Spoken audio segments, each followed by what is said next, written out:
This gold is the best. Only buy these gold coins. You are bombarded with messages about what gold is the best to stack. But is one type of gold really better than all the others? And can gold actually save you in a financial collapse? We are going to explore these topics and a current example of gold being used for transactions to actually see if one type of gold is really better than all the others. Coming up.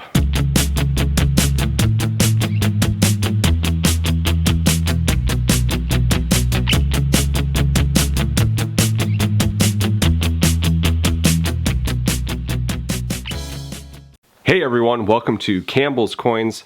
For new stackers, it is really difficult to discern what is the best gold to stack because you have channels like mine and others telling you which is great based on our own personal experiences. I'm certainly not saying that one person is right or wrong over anyone else. Your experiences will vary based on your location. Hell, even those of us in the United States have found some gold coins and bars to be more popular in one region but not so popular in another region. I can't speak for the other channels, but in my videos I try to present to my audience as much info as possible so that they can determine the correct choice for themselves. What works for me might not work for you. But at least you have my info and the info of other channels out there to weigh against your decision-making process. I'm willing to go out on a limb and say that no stacker YouTube channel in America has had to deal with a hyperinflationary scenario. We are stacking because we know that something is wrong with the United States economy, and gold is one way to protect our wealth from inflation. And there certainly is a lot of inflation going on. If you haven't bought anything recently, you might not be able to tell, but go out and look. Prices are up there. There is a host of other reasons why we stack gold and silver, but that's the main gist. We all know that Venezuela is a show and has been for some time. Their currency, the bolivar, is in hyperinflation territory. The Venezuelan government has tried to combat this inflation with resetting the currency, lopping off a few of those zeros, multiple times only to see it hyperinflate again. You know the definition of doing the same thing over and over again, expecting different results? It's insanity. Something interesting has happened, which gold bugs have known would happen in a hyperinflationary scenario. Businesses in Venezuela have been accepting physical gold as payment for goods and services. From grocery stores to barbershops and hotels, you'll find prices displayed in grams of gold. A one-night stay in a hotel will run you half a gram. Lunch for two at a restaurant, a quarter of a gram. A haircut, an eighth of a gram.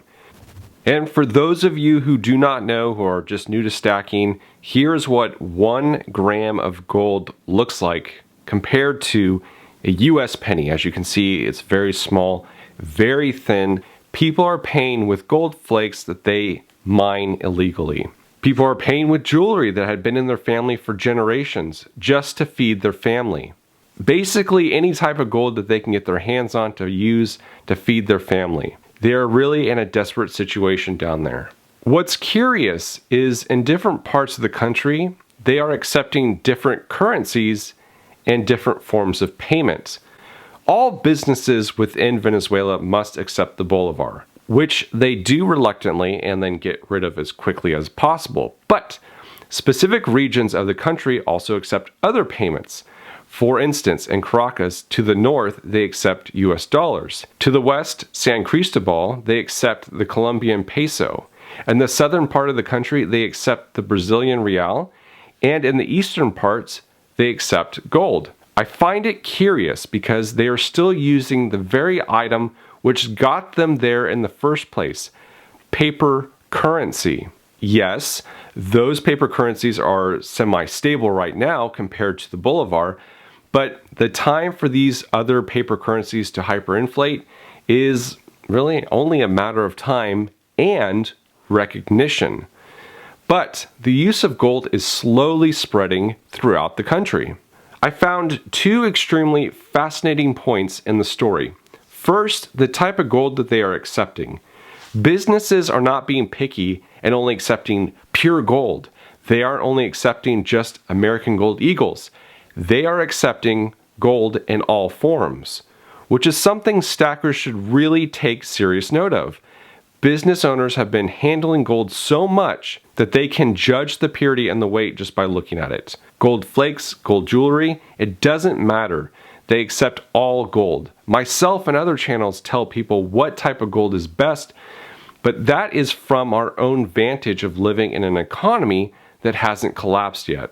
Are we wrong telling people the best gold to stack? I don't think so. I think there is ideal gold for specific times in history. My message to folks is if you live in the United States, the best gold to stack is American Gold Eagles and American Gold Buffaloes because these are the most recognizable and trusted gold coins within this country. But on top of that, they are extremely popular and incredibly easy to sell if you needed to sell them. This is especially true when times are semi-stable and before a collapse.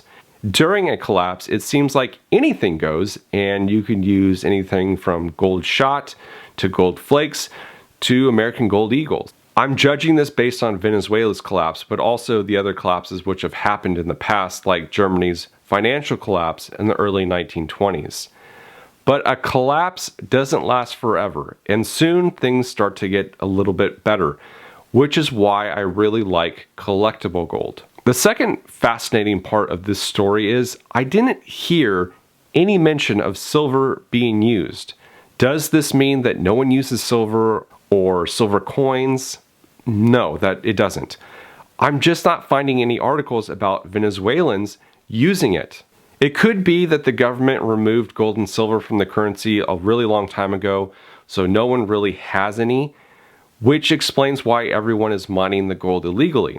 But it really does make one consider if silver is a practical metal to stack for such an event. Personally, I never believed people would use gold for such small expenses like food or a room to sleep in. I felt silver covered that more practically, but maybe gold is used because it is more trusted. I just don't know. It is interesting food for thought. I think it was Mark Twain who said, "History doesn't repeat, but it sure does rhyme." Gold has saved people from financial collapse in the past, and gold is currently helping people in Venezuela. I think those who think gold is an antiquated yellow metal should brush up on their history. If you're interested, check out the other videos I have on my channel discussing the rarity of these metals and how they can help you preserve and protect your wealth. If you made it this far in the video, you guys and gals are my super stackers and collectors, and I really do appreciate you. Thank you all for watching.